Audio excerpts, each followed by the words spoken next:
네, 여러분 반갑습니다. 그동안 평안하셨습니까? 한 주간 얼마나 참 수고 많이 하셨습니까? 우리 서로 인사하십시다. 한 주간 너무너무 수고 많으셨습니다. 감사합니다.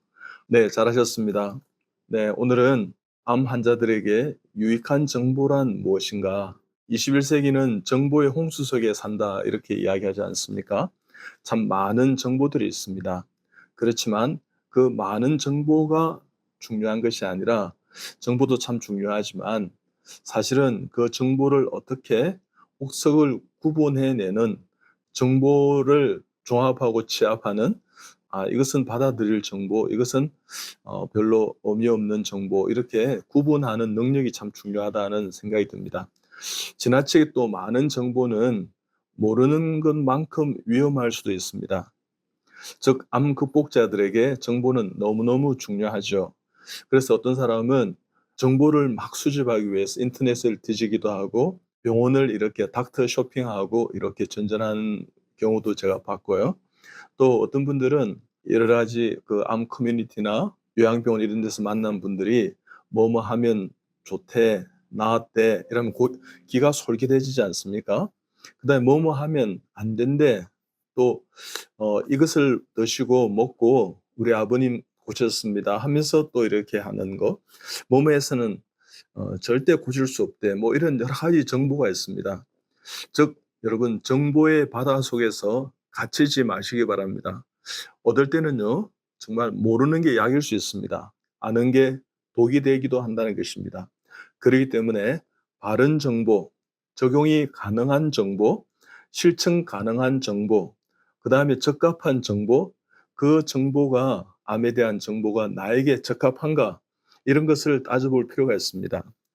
예를 들면 저도 이 책에 이렇게 썼습니다만, 음식에 대한 책을 쓰면서 라면을 많이 먹고 싶어 하셔서 "라면을 드실 때는 이렇게 이렇게 하십시오." 하고 이렇게 쓴 적이 있는데, 오늘 오신 분 난소암이셨는데, 이 어머니 지금까지 항암 치료하면서 경과가 참 좋았습니다. 근데 이렇게 이야기했습니다.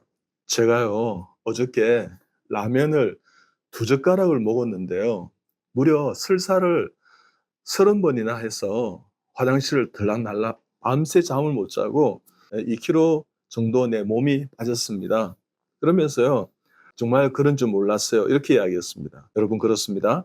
어떤 분은 녹즙이 좋다 해서 많이 드시면 다른 음식 드시기가 불편하시게 되고, 또 녹색 변을 보면 또 놀라기도 하고요. 또 ABC 주스가 좋다. 또 요즘은 또 맨발 걷기가 유행입니다. 트렌드가 되었는데, 그렇지만 맨발 걷기를 하는 것이 좋을 수 있지만, 여러분, 상처가 난다든지 많이 아프다든지 이러면 계속 꾸준히 하기가 힘들지 않습니까? 또 어떨 때는 매운 것을 드시면 닝닝한 어떤 음식을 드시기 힘드니까, 또 암 환자들은 좀 매콤한 걸 드시고 싶다 그래서 그렇게 이야기해요. 그럼 또 어떤 분들은 "야, 매운 게 위암을 많이 일으킨대." 또 이렇게 이야기합니다. 그래서 예전에는 캡사이신이 암을 일으킨다고 됐지만, 지금은 또 암을 또 어느 정도 예방을 한다. 그래서 그렇습니다. 많이 드시면 독이 되지만 적당히 드시면 좋은 것일 수 있다는 것입니다. 그럴 때 여러분, 우리가 정보의 과잉, 홍수, 또 이 장마 속에 진정 마실 깨끗한 물이 없는 것과도 같은 것입니다.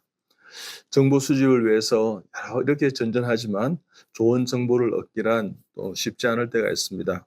그래서 여러분, 이와 같은 상황 가운데 어떻게 하면 암을 잘 이겨낼 수 있을까? 또 요즘은 또 많은 분들이 중입자 치료가 만병통치 같은 그런 이야기를 합니다. 그렇지만 다녀오신 몇 분이 저희 병원에 오셨는데, 그 선생님들이 참 객관적으로 말씀을 잘하신 것 같아요. 이게 만병통치 약처럼 이 모든 암을 다스릴 수 있는 건 아닙니다. 그리고 여러 가지 멀티플하게 전이가 여러 곳에 전이가 됐다면 좀 하기 어렵습니다. 그리고 이것 하고 난 다음에 재차 또 방사선 치료도 할 수 있습니다. 이러면서 그 정보를 공유한 것을 볼 수 있는데 참 객관적이라고 저는 생각합니다. 예를 들면 이럴 수 있습니다. 바이옵시를 하지 않고 암이 아닌 덩어리가 시간이 지나면 또 사라지는 그런 경우도 있거든요. 그 시기에 어떤 치료를, 어떤 요법을 내가 받은 직후에 이게 덩어리가 없어졌다 하면 '아 이거 효과가 아닌가.' 이렇게 착각하고 오인할 수 있다는 것입니다. 즉 환자 스스로 덩어리가 악성이라고 잘못 믿었기 때문에 그 효과가 믿게 되는 것입니다. 그렇지만 우리는 evidence based medicine, 즉 근거 중심의 의학을 좀 할 필요가 있습니다. 그것이 근거에 얼마나 타당한가, 또 어떤 근거에 의해서 치료가 되어서 이렇게 되었는가, 일회성이 아니라 반복 재현성이 있는가. 그래서 아메리칸 캔서 소사이티, 즉 ACS에서 책을 근거해서 제가 말씀드리면 좀 의문을 가질 필요가 있다. 그 정보에 대해서. 첫째는 치료법에 검증이 되지 않는 이론이 기초가 되었다면 이것은 좋은 정보가 아니라는 것입니다. 자, 두 번째, 모든 암의 완치를 보장하고 있는가. 너무 이것 하면 꼭 낫습니다, 완치됩니다 하는 것은 과잉된 정보일 수 있다는 것입니다. 세 번째는요, 기존의 정통 치료를 하지 말라고 한다든지 그것을 무시한다 그러면 그건 또 잘못된 것입니다. 그 다음에 환자 개개인에게 비밀스럽게 무엇을 사용한다든지 그것 또한 이것은 위험할 수 있습니다. 다섯 번째는요, 국외로 해외로 옮기기를 요구하는가를 살펴볼 필요가 있습니다. 또 여섯 번째는요, 홍보물에 의학적인 근거가 좀 이렇게 부족하거나 부정하는 그런 것이 있다 그러면 이것도 좀 잘못된 정보일 수 있습니다. 그 다음에 그 홍보물이 너무 과장이 되어 있다는가. 그것은 제가 방금 말씀드린 아메리칸 캔서 소사이티에서 가이드 투 CAM 캔서 메소드라는 책의 38페이지에 나오는 그런 내용이었습니다. 미국의 국립보건은 NIH에서 소속된 보안의학연구부가 있는데요. 모든 종류의 보안 또 대처법에 대한 객관적인 평가를 수행하기 위해서 목적으로 설립되었습니다. 이 부서는 기존의 정통의학적인 효과를 입증하기 위해서 사용한 여러 가지 연구 방법과 똑같은 방법을 적용해서 대처법이 효과가 있는가를 연구했습니다. 그래서 초기 설립할 때는 200만 달러의 예산을 이렇게 책정을 받아서 약 한 1,400 5천만 달러 연구비에 투입했다 그럽니다. 그래서 1999년도에 국회에서 이 OMA, 즉 대체의학 연구부를 국립보안대체의학센터로 승격을 했습니다. 그래서 해마다 5천만 달러 예산으로 지원을 하게 되었습니다. 그래서 1990년도에 미국에서 보스턴의 하버드 베스 이스라엘 병원, 뉴욕의 콜롬비아 대학, 워싱턴 DC에 있는 조지 타운 대학 등 20여 개에 넘는 의과대학과 병원에서 보안대체의학을 연구할 수 있는 부서를 이렇게 창립을 했습니다.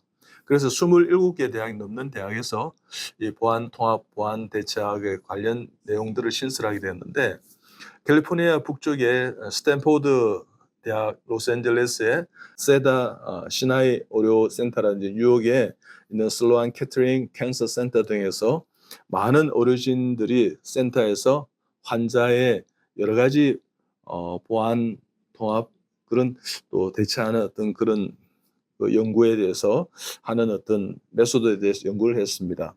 여러 가지 뭐 도수 치료나 마사지라든지 또 뭐 침술이라든지 각종 약초라든지, 제일 중요한 것 중 하나는 마음과 정신 기술의 통합 의료 프로그램들에 이렇게 제공하면서 연구를 했습니다. 그렇게 했어요. 1999년도만 이렇게 좀 오래되긴 했지만 연구 도서관의 저널지 연중에 8개월 동안 출판된 책이 590 종류의 어떤 건강 서적이 있었는데 그 중에서도 144권의 책이 이 보안의학에 대한 제목을 가졌더라는 것입니다. 그래서 1999년도에 보안통합과 건강서적 목록에는 250개 넘는 신규 또는 최근에 출판된 간행물이 정보를 제공하고 있습니다. 그렇게 했어요. 분명히 지금은 그와 같은 어떤 의료의 정통의학과 더불어 보완하는, 통합하는 의학이 대세를 이루고 있습니다. 그래서 미국 의료협회의 전열 그 잡지가 있습니다. 자마라고요. JAMA, 자마에서 1998년 편집위원들은 이런 이야기를 했습니다. 대체의학은 없다. 오직 명확한 자료를 바탕으로 한 과학적으로 검증된 증거 위주의 의학만 있을 뿐이다. 즉 검증되지 않는 의학이 있는 곳에는 비과학적인 증거가 있을 뿐이라고 이렇게 언급을 했다는 것입니다. 여러분 그렇습니다. 이것은 방금 가이드 투 CAM 캔서 메소드의 19페이지에 나오는 내용을 제가 이렇게 종합해 드렸습니다. 마찬가지입니다. 이제 암 환자들에게 유익한 정보는 이와 같은 것을 좀 바탕으로 해서 있지 않습니까? 정보의 옥석을 구분할 필요가 있습니다. 전통적인 기존의 치료를 보완하고 이런 어떤 아이디어도 있어야 되겠지만 너무도 선을 많이 넘은 그런 치료를 함으로 인해서 정말 암 치료에 걸림돌이 되고 장애가 되지 않도록 여러분 정보의 홍수 속에서 옥석을 잘 구분하는 우리 암 극복자들이 다 되시기 바랍니다. 여러분 오늘도 경청해 주신다고 수고 많으셨습니다. 여러분 건강하시고 잘 이겨내시기 바랍니다. 여러분 샬롬 건강하세요. 감사합니다.